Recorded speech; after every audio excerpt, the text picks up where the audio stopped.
Hi there. Welcome back to the channel. If you are new here, I'm Jan Tolles, engineer turned integrative nutritionist. And here every week we share health, wellness, nutrition information, hopefully in a way that makes sense, whether that's spiritually, practically, or scientifically. Last week, I shared 5 health tips that we should all implement to show ourselves love. And the first tip was prioritizing sleep. Now, if I went by the feedback I got, mostly from DMs, that's an area that we struggle with a lot, right? And so today we're going to delve into the truth about sleep. And my intention is to make sure that at the end of this video, you know enough information so that you can get enough so that you can feel great all the time. It is indeed my goal that you learn a couple of things, right? First, that you learn how much do you actually need? What are the signs that you're not getting enough? What are some of the associated health risks of sleep deprivation? Why do you particularly struggle? And then how to fix everything. If that sounds good, let's keep it rolling. So, how much do you need? Now, we talked about this. Adults typically need 7 to 9 hours. Teenagers need about 8 to 10, and kids need more than that. And that really is not, too much of a struggle. But here's the challenge. We don't actually get that much. On average, 33% of adults get less than 6.5 hours of sleep per night. And it's even worse if you're a shift worker, a new parent like my godchildren, um, or if you have you're one of those people that just are grinding all the time. You actually get less than that. And typically what I've been told, you survive on that. Some of you are just kind of nodding your head and going, yeah, Jan, like 5 to 6 hours a night, that's pretty decent for me. I do just well with that, thank you very much. And I'm going to say truthfully, yeah, you can make it because your brain can absolutely adjust to sleep deprivation. But that doesn't mean that it's healthy for you in the long run. And of course, there are some exceptions, of course, right? And what are they? There is a genetic mutation that some people have where they can function well on 4 to 6 hours of sleep with absolutely no side effects at all. But do you see that little statistic there? That's less than 1% of the population, right? And then you have people who are running around with high levels of adrenaline or they're pumped up on caffeine. And so because their life kind of demands that they just keep going, they just keep going. And that becomes normal, but still not necessarily good. But those are people who feel like, well, I'm doing it. Life demands it and I got to do it. Okay. And then there are just some people who really do require less sleep. But here's the challenge, and here's my concern. If you are consistently getting less than 6 hours of sleep, and you can check out the sleep study, sleepfoundation.org, right? Scientific study after scientific study proves that when you are consistently getting less than 6 hours of sleep a night, it doesn't bear out to be good for you in the long run. It's actually unhealthy and it will catch up to you. So, what are some of the signs that you're really not getting enough? What do? You're tired. Even when you wake up in the morning and you slept all night, you still really tired. Or you get up and don't talk to me before I get some caffeine.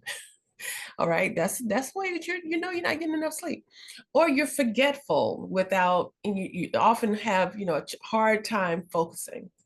Also, you're irritable or moody, or you're kind of sick all the time, right? Your immune system seems to be compromised. Now, I know some of you, I'm already in your head. You're looking at some of those tips, especially if you're a woman, and you're thinking, well, I'm at that age in life and I'm definitely there. And I'm wondering, well, you're probably wondering, like even I did when I first looked at this list, some of that sounds like stuff that I deal with, and I know I get enough sleep. So is that lack of sleep or is that menopause brain? Well, this is how you know the difference. If your symptoms persist, even when you get good sleep, that's menopause brain. If you have more of brain fog rather than just this whole consistent forgetfulness, That's menopause brain. Or if you have more word finding issues, and what I mean by that is like you're in conversation with someone, everything is kind of flowing, and then either like you see someone and you know who that person is, but you cannot recall their name. Or even you're in conversation or you're just talking to someone or whatever, or talking to yourself, whatever, and there's a word and you say this, oh, it's on the tip of my tongue. That is likely menopause brain. We're not talking about that. That's a video all by itself, okay? When you are sleep deprived, fixing it actually typically gets rid of all of these symptoms that you see here on the screen. All right, gets rid of them. You're not tired. You don't forget a lot, all those things. So that's the way you can tell a difference. So let's keep it rolling. What then are some of the health risks associated with sleep and lack of sleep? And I really want you to pay attention here because we don't typically think about lack of sleep being a health risk. I mean, that's pretty serious.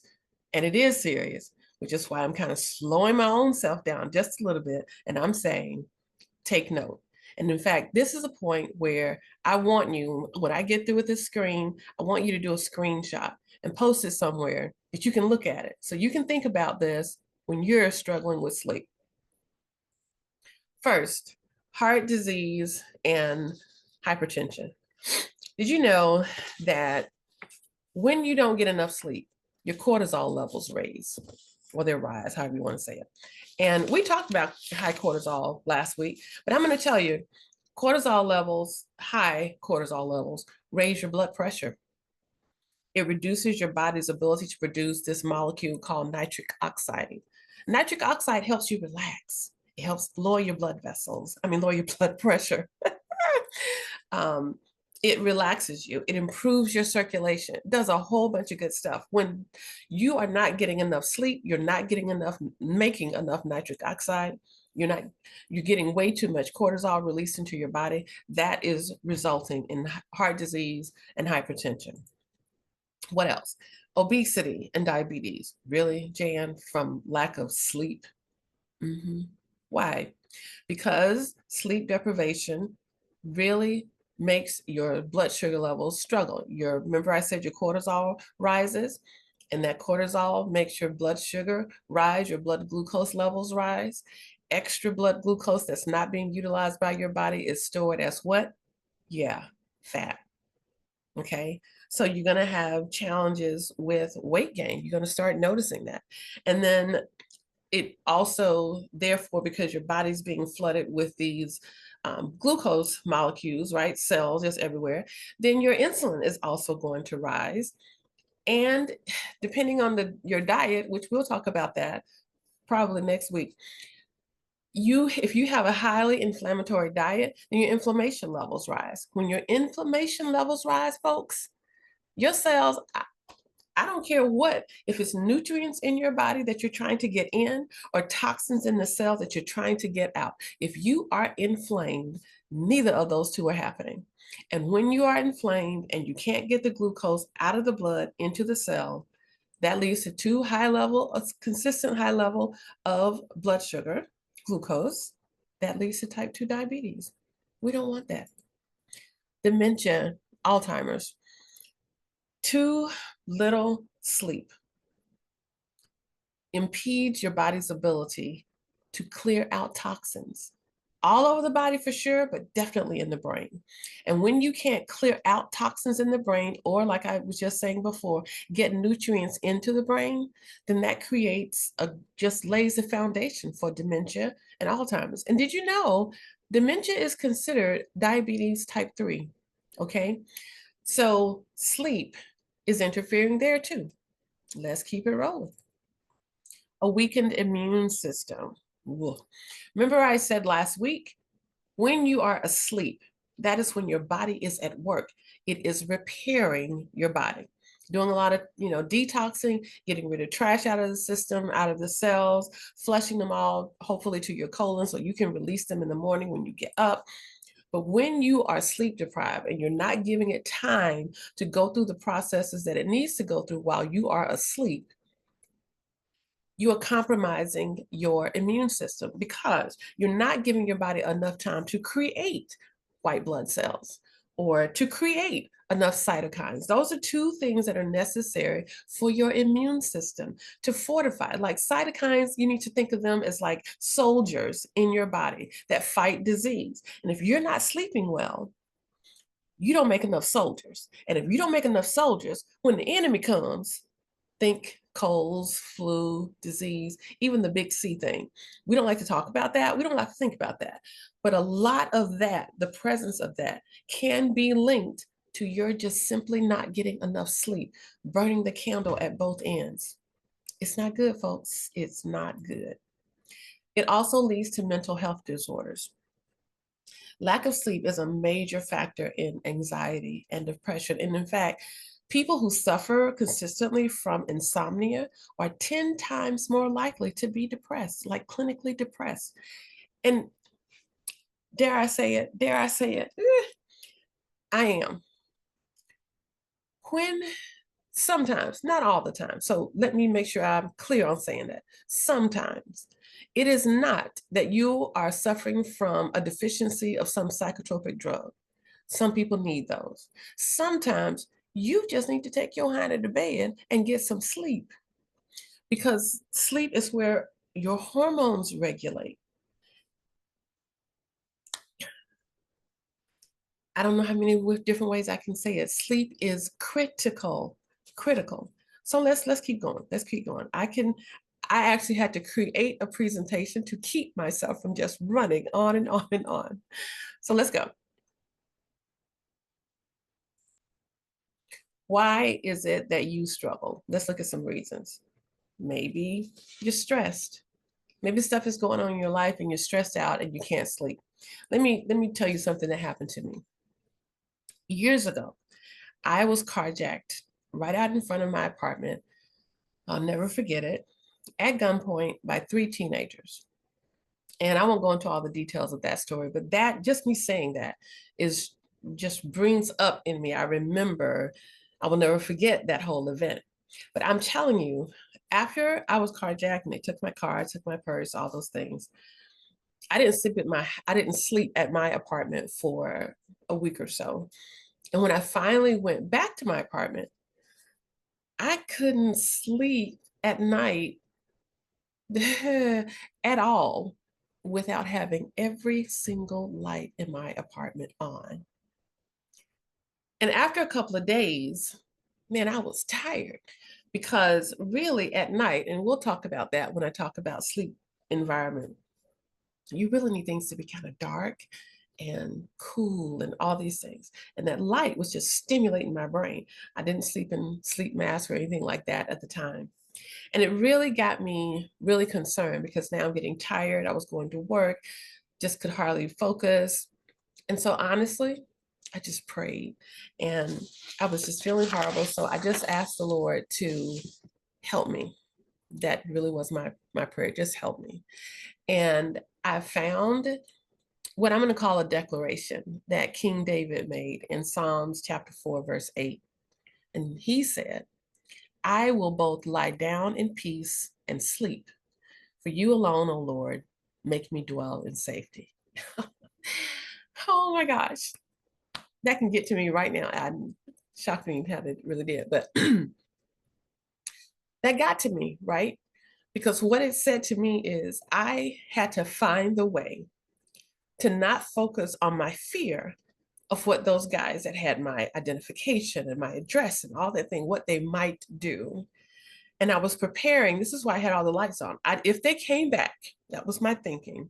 If they come back, everybody's going to be able to see because I had a ground floor apartment and I didn't want anything. I didn't want them to have the cover of night, but I was worried. And you know, that verse, just saying that declaration, I will both lie down in peace and sleep. For you, Lord, make me dwell in safety. Maybe you haven't been carjacked at gunpoint, but stress about things that you cannot control is keeping you up at night. And I want to encourage you to do like I had to learn to do. Release those things that you cannot control to the one who absolutely is in control and go to sleep. He gives his beloved sleep. Okay, that's one way to deal with stress and anxiety. Release what you can't control to the one who's in control.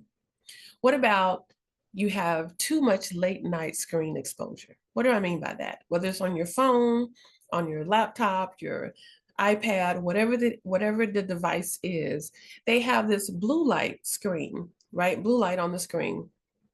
And that tells your brain that it's still light outside. It impedes the release of melatonin so you can stay awake, right? That's something that we really, really, really need to turn off at least 1 to 2 hours before we go to bed. You need to let the melatonin levels rise and give your body the indication that it is time for you to get ready for sleep. Another impediment is, and why we're struggling, is because we're drinking caffeine too late in the afternoon. Because caffeine stays in your body 6 to 8 hours, I do believe it is. If you're going to drink it before noon. After that, just put the caffeine down, right? Or you drink alcohol too close to when you get ready to go to bed. Alcohol is going to interfere also with the release of the melatonin. Or you're eating too late at night.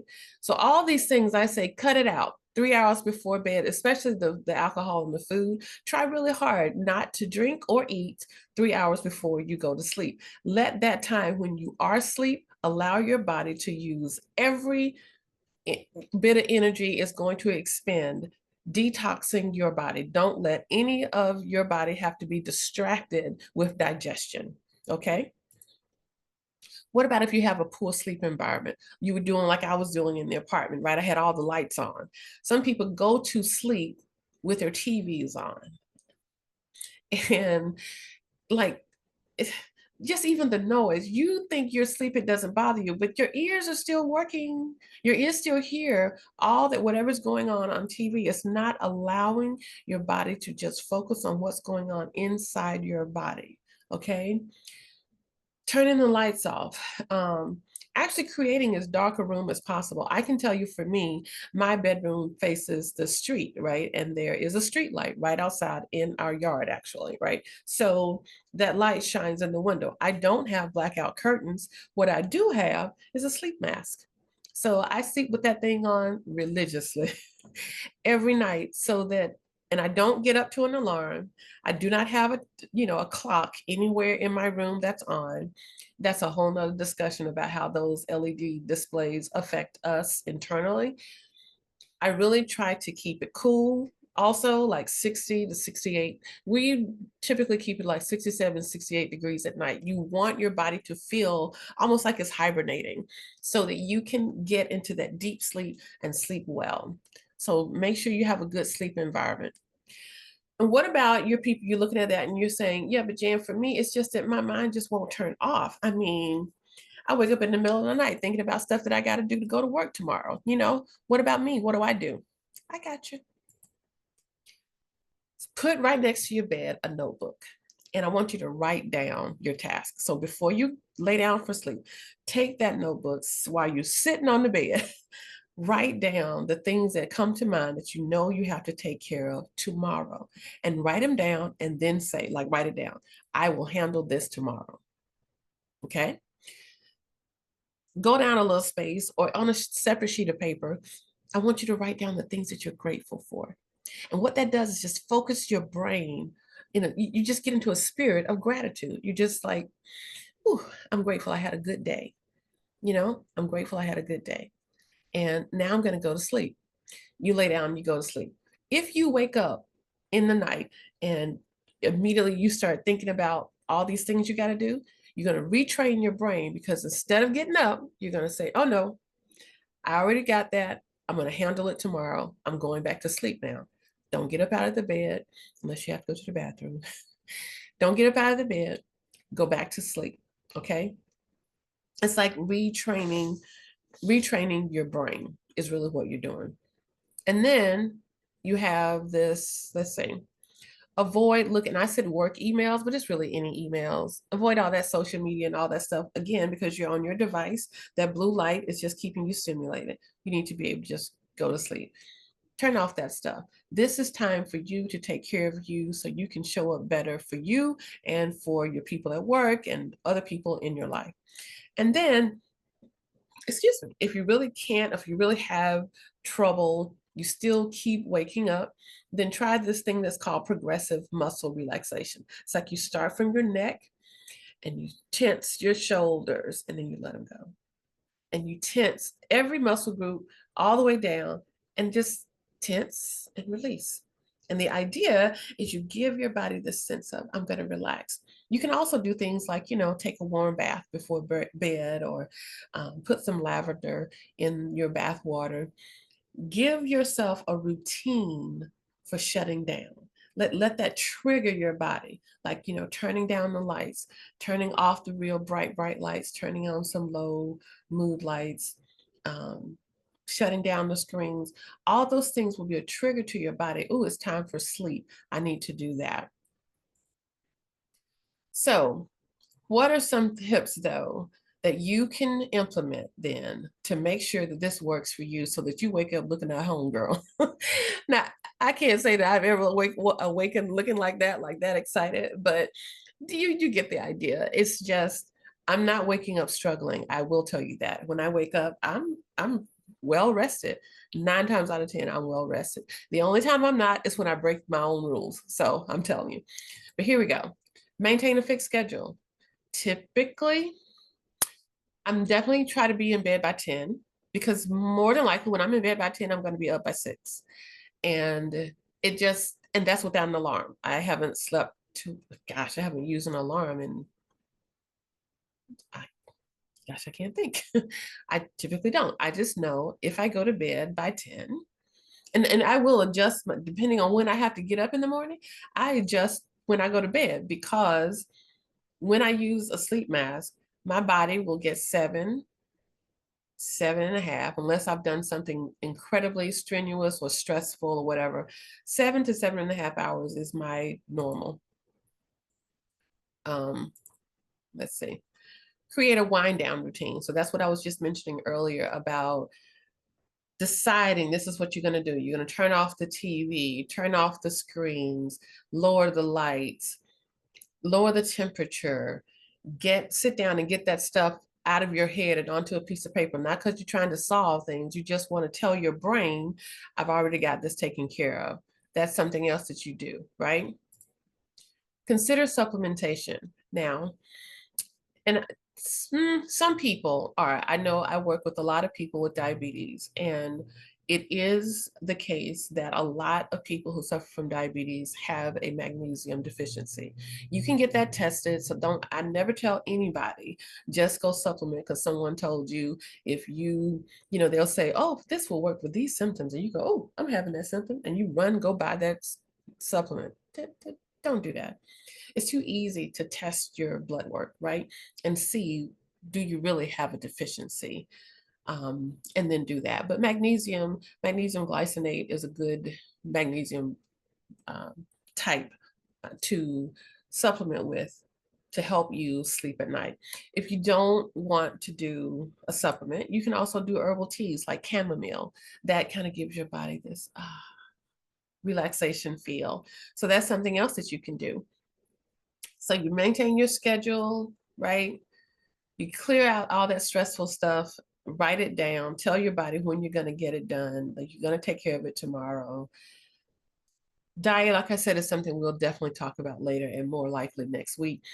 Consider supplementation, drink some teas, do whatever you can to get your sleep. Why? Because sleep isn't just a nice to have. It is necessary to avoid sickness and disease. And if you've been running on empty, it's time to stop doing that and treat yourself to some sleep. Treat yourself to the priority of sleep. Trust me, your brain, your body, your energy levels are going to thank you. Now, I want to hear from you. Tell me, what is your biggest struggle with sleep? Write that down below in the comments. Go ahead and put that down. If this was good for you, hit that like button. Y'all know that YouTube thing to do. You know the whole story about the algorithm and whatnot. Because if this was good for you, it may be good for somebody else. So when you hit the like button, you help me, and you help me help you and whoever else may benefit from this information. And if you want to keep getting notified when I drop my next video, hit subscribe. Thank you. It was so fun doing this. Episode number 2 in the bucket, yes. And I'm looking forward to being with you next week. Sweet dreams.